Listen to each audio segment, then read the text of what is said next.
نواز شریف، گجرانوالہ جلسہ، ایک امکان، ایک موقع۔ نواز شریف کی گجرانوالہ جلسے کی تقریر کتنی مؤثر تھی وہ عمران خان کی آج ٹائیگرز کنونشن کی تقریر سننے والا کوئی بھی سمجھ سکتا ہے۔ عمران خان کے ان 2 برسوں میں پاکستان نے اپنی تاریخ کی بدترین تنزلی دیکھی ہے، مگر جتنی تیزی سے یہ ملک نیچے گیا ہے، جتنی تیزی سے اس ملک کے ادارے تباہ ہوئے ہیں، اتنی ہی تیزی سے لوگوں کو اس ملک کی سیاست میں فوج کے ملوث ہونے کی وجہ سے نقصانات کا بھی علم ہوا ہے۔ میں لکھا رہی ہوں، مجھے پاکستان میں جمہوریت اور دستور کی سربلندی کے لیے لکھتے ہوئے 20 برس گزر گئے ہیں۔ مشرف نے ملک میں مارشل لا نافذ کیا تو تب میں نے شکریہ نظم لکھی تھی۔ اس وقت میری اپنی عمر 19 سال تھی، مگر لوگوں کو فوج بطور قومی دفاعی محکمے اور فوج کے بطور ایک سیاسی کردار، دونوں کا فرق سمجھانا ایک بڑا مشکل کام رہا ہے ہمیشہ سے۔ پاکستان میں پچھلے 30 برس میں 14 کروڑ بچے پیدا ہوئے ہیں۔ دنیا بھر میں مختلف ممالک پوری جان لگا کر، پورے وسائل لگا کر اپنی قوم کو تعلیم دیتے ہیں۔ یہاں لیکن ریاست نے پوری جان لگا کر، پورے وسائل استعمال کر کے قوم کو جاہل بنایا ہے۔ 14 کروڑ انسان اگر 1990 یا بعد میں پیدا ہوئے ہیں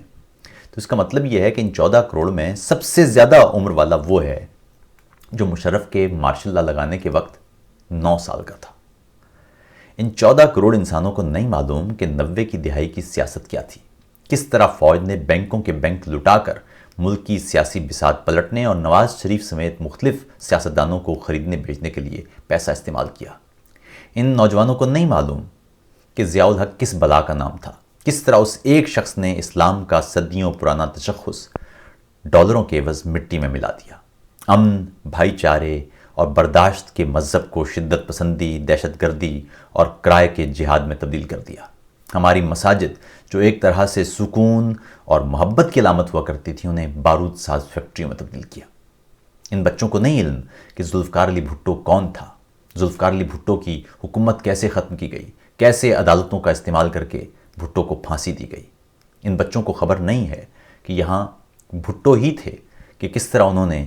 شملہ معاہدے کے تحت بنگال میں قید ہونے والے فوجیوں کو چھڑایا تھا۔ ان بچوں کو نہیں علم کہ کس طرح ملک ٹوٹا تھا، کس طرح مشرقی پاکستان کے سیاسی مسئلے کو فوجی طاقت کے ذریعے دبانے کی کوشش کی گئی اور نتیجہ ایک بدترین شکست اور بدترین المیہ کی صورت میں نکلا۔ ان بچوں کو نہیں علم کہ کس طرح ملک میں مارشل لا نافذ ہوئے، کس طرح فاطمہ جناح سمیت قوم کے اصل نمائندوں کی تضحیک کی گئی۔ ان بچوں کو نہیں معلوم کہ ہندوستان کن حالات میں تقسیم ہوا اور پاکستان کیسے وجود میں آیا۔ ان بچوں کو نہیں معلوم۔ اس ملک میں عدالتیں، صحافی، میڈیا، افسرشاہی، ہر ادارہ فوج کے تابع ہو کر کام کرتا ہے۔ سب کی فائلیں تیار ہیں، جس سے جو کام لینا ہے وہ لیا جا سکتا ہے، اور اگر کسی کی فائل نہیں ہے تو وہ قتل کروایا جا سکتا ہے، عدالتی قتل ہو سکتا ہے، مروایا جا سکتا ہے، غدار یا وطن دشمن کہہ کر سیاسی دھارے سے باہر پھینکا جا سکتا ہے، اس کے ساتھ کچھ بھی کیا جا سکتا ہے۔ لیکن اس تمام تر جہالت کے باوجود پاکستانی قوم ایک غیر معمولی قوم ہے، اور کیسے وہ میں بتاتا ہوں۔ جتنی زیادہ تباہی مارشل لا، قانون اور دستور شکنی اور دیگر غیر جمہوری حربے اس قوم کے ساتھ ہو چکے ہیں، جتنی بار ووٹ چوری کیے گئے ہیں، جتنی بار انتخابات کے نام پر فراڈ کر کے فوج نے کمزور لوگوں کو ربر سٹمپ کی طرح پارلیمان میں پہنچایا ہے تاکہ وہ اس کے کام کر سکیں، اتنا ہی اس قوم کی سمجھ میں بھی اضافہ ہوا ہے۔ یہ بات بالکل درست ہے کہ اب بھی ملک میں ایسے لوگوں کی کمی نہیں ہے جو اب بھی فوج کو نجات دہندہ سمجھتے ہیں، جو فوج کے بطور محکمہ دفاعی کردار اور فوج کے سیاسی کردار کے درمیان فرق کرنے لائق نہیں ہے۔ مگر کل نواز شریف کے گجرانوالہ میں خطاب سے 2 کام ہوئے۔ ایک تو انہوں نے نہایت مؤثر انداز سے ایک عام آدمی کو یہ فرق سمجھا دیا کہ دستوری حلف کے تحت اپنی ذمہ داریاں ادا کرنے والے فوجی اور سیاست میں مداخلت کرنے والے وردی پوش اور دستور شکنوں کے درمیان فرق کرنا چاہیے، انہیں آپس میں جوڑنا نہیں چاہیے۔ یعنی وہ فوجی جو حلف کا پاس رکھتا ہے اور وہ کام کرتا ہے جو ریاست نے اسے دیا ہے، وہ ایک طرف، اور وہ فوجی جو حلف توڑتا ہے، دستور توڑتا ہے اور سیاست میں مداخلت کرتا ہے، وہ دوسری طرف۔ یہ 2 الگ الگ ہیں، انہیں جوڑا نہیں جا سکتا۔ دوسرا یہ کہ پاکستان میں بسنے والی تمام قوموں اور برادریوں کو پنجاب سے ہمیشہ شکایت رہی ہے کہ وہ ہر جگہ ہونے والے ظلم میں اپنی خاموشی کی آشیرواد شامل کرتا ہے، لیکن پنجاب کے مرکز میں ہزاروں کے مجمع میں واضح اور دو ٹوک انداز میں ملک کے مسائل کی اصل وجہ اور عوامی مینڈیٹ چرانے کی روایت اور اس کے اصل کرداروں کا ذکر کر کے نواز شریف نے غیر معمولی کام کیا ہے۔ اس سے قبل یہ کام دیگر صوبے والے تو کرتے رہے ہیں، یعنی اس سے قبل آبادی کے اعتبار سے چھوٹے صوبوں سے تعلق رکھنے والے کئی رہنما باہمی معاہدوں اور دستوری بالادستی پر زور دیتے رہے ہیں، مگر پنجاب سے باہر ایسے ہر شخص کو ایک ہی جھٹکے میں غدار اور ایجنٹ کے لقب کے ساتھ ڈسکریڈٹ کر دیا جاتا تھا۔ پاکستان میں یوں تو تمامی قوموں اور برادریوں کو پروپیگنڈا کا نشانہ بنایا جاتا ہے، مگر ریاستی پروپیگنڈے سے سب سے زیادہ متاثرہ پنجاب کے لوگ ہوتے ہیں۔ انہیں حب الوطنی کی ایک تعریف پڑھائی جاتی ہے اور ساتھ ہی یہ بھی بتا دیا جاتا ہے کہ ملک کے ہر صوبے میں صرف ملک دشمن اور غدار رہتے ہیں جب تک کہ وہ اس خاص تعریف پر پورے نہ اترتے ہوں یا اس خاص تعریف کے حق میں نہ بولتے ہوں۔ اس لیے جو شخص انہیں ریاست کے طے شدہ بیانیے سے اختلاف کرتا نظر آئے، اس سے کسی بھی بحث کی بجائے گندی زبان استعمال کریں، گالی دیں اور غدار کہہ کر آگے بڑھ جائیں، تاکہ موضوع پر بحث نہ ہو بلکہ وہاں ذاتی طرز کی جملے بازی اور نفرت رہے۔ آپ دیکھیں گے سوشل میڈیا پر اس انداز کے زیادہ تر اکاؤنٹ ان کا تعلق پنجاب کے لوگوں سے ہوگا اور یہ متاثرین ہیں۔ نواز شریف کا سب سے غیر معمولی کام غداری اور غیر ملکی ایجنٹ کی اس فیکٹری کے سارے کھیل کو پنجاب کے لوگوں پر کھول دینا ہے، تاکہ پنجاب کے لوگوں کو معلوم ہو کہ ان کے ساتھ کیا ہاتھ ہو رہا ہے۔ سیاسی رہنماؤں سے کہا جاتا تھا کہ وہ کھل کر عوام کو نہیں بتاتے، اب دو ٹوک اور واضح انداز میں آپ نے ساری بات سن لی ہے۔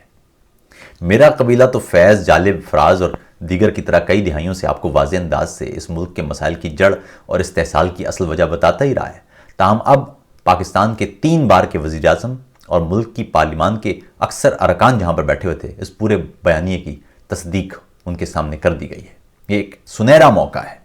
کہ ملک میں جمہوریت اور دستور کی بالادستی کی بنیاد رکھی جائے، فوج کا سیاسی کردار ختم کر کے اسے دفاع پر توجہ مرکوز کرنے پر مائل کیا جائے اور ملک کی باغ ڈور سیاسی رہنماؤں کے ہاتھ میں ہو تاکہ اس ملک کے عوام ان کا احتساب کر سکیں۔ سیاسی رہنما کوئی جرم کرے تو ہم کم از کم اس سے جواب طلبی تو کر سکتے ہیں۔ نواز شریف کی گجرانوالہ کی تقریر واضح کرتی ہے کہ کشتیاں جلائی جا چکی ہیں، ڈیل لینے کے خواہش مند ایسی تقریریں نہیں کرتے، اور آج عمران خان نے مہنگائی اور افراط زر کے موضوع پر منعقدہ ٹائیگر فورس کنونشن میں جس طرح مہنگائی اور افراط زر کی بجائے جذباتی جملے بازی کی ہے، اس سے آپ اندازہ لگا سکتے ہیں کہ طاقت کے مراکز میں اس وقت کیا حال ہوا ہوگا۔ یہ موقع ہے کہ تمام افراد ملک میں جمہوریت، دستور کی بالادستی اور فوج کے غیر آئینی سیاسی کردار کے خلاف ڈٹ کر کھڑے ہوں، تاکہ پاکستان آمریت کے اندھیروں سے نکل کر جمہوریت کی روشنی کی طرف سفر کر سکے، جمہوریت جو پاکستان میں کبھی نہیں آئی، جمہوریت جسے آپ نے ہمیشہ گالی دی ہے۔ میری ذاتی رائے میں اس وقت موقع پر پہنچنے کے لیے شاید کئی دہائیاں لگتی ہیں، لیکن شاید خدا کو ہم پر کوئی رحم آیا ہے۔ یہ موقع اگر آپ آج ضائع کرتے ہیں اور کسی بھی اگر مگر چونکہ چنانچہ کے ذریعے پھر فوج کی سیاست میں مداخلت کو جواز دینے کے لیے نکل پڑتے ہیں، یا جمہوریت اور آمریت میں سے آمریت کا ساتھ دیتے ہیں، یا مختلف شکوک و شبہات کا اظہار کرتے ہوئے آپ بالواسطہ طور پر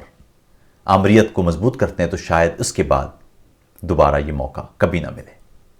سرطان کا علاج جتنی تاخیر سے کیا جائے گا، اس کا علاج اتنا ہی تکلیف دہ اور مشکل ہوگا۔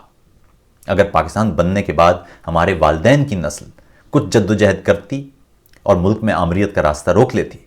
تو آج ہمیں اتنی مشکل جنگ نہ لڑنا پڑتی۔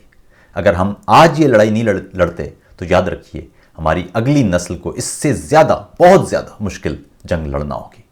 روشنی کے لیے درکار ہیں گلیوں کو دیے، اور دیے وہ جنہیں خون سے بھی نکھارا جائے۔ خوف ہے خاموشی اور خوف کا رد آوازیں، اب جو چپ ہیں انہیں قاتل ہی پکارا جائے۔